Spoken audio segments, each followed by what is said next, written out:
everyone, it's Danielle Bill with Melanin Mental Health and Ministry, and today is From Surviving to Thriving Thursday. And so every second and fourth Thursday, I post a video about a mental health topic. And so what better time than to kickstart this back up than July, which is Minority Mental Health Awareness Month. And so if you have been following my business social media pages on Instagram and Facebook, then you would know that this week my focus has been on childhood trauma. And so this video I will share 4 ways to recover from childhood trauma.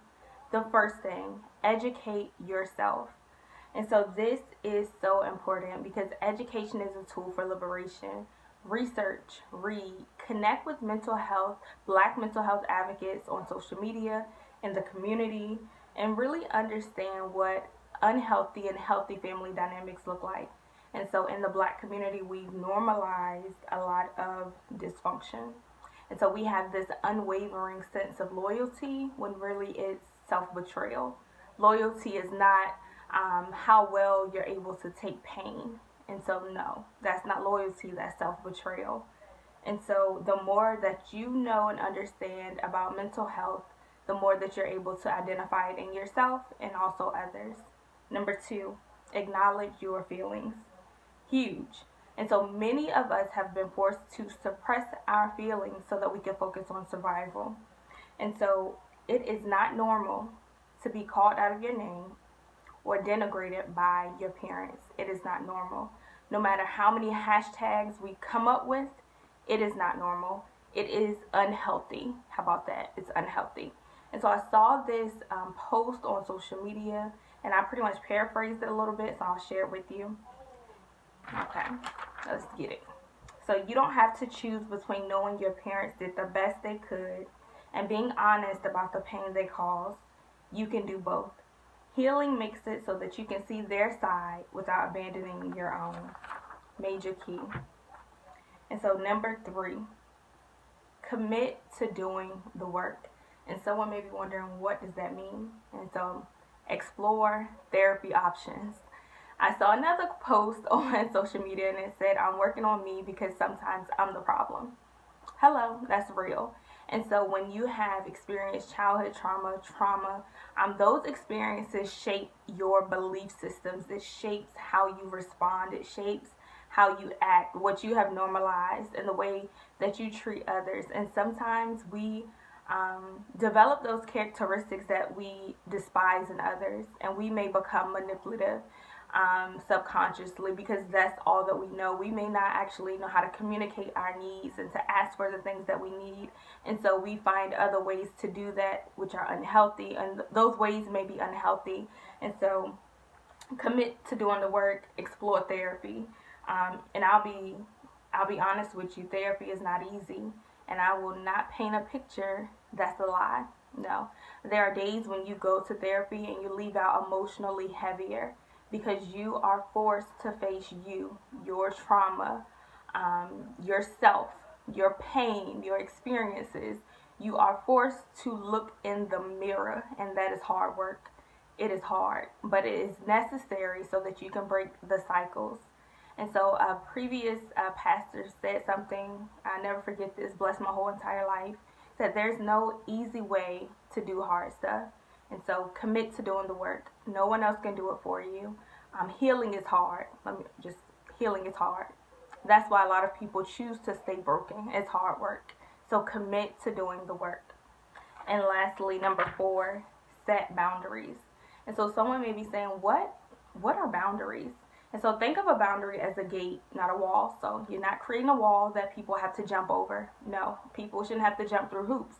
But a gate, another example, think of a property line. And so a property line distinguishes your property from someone else's.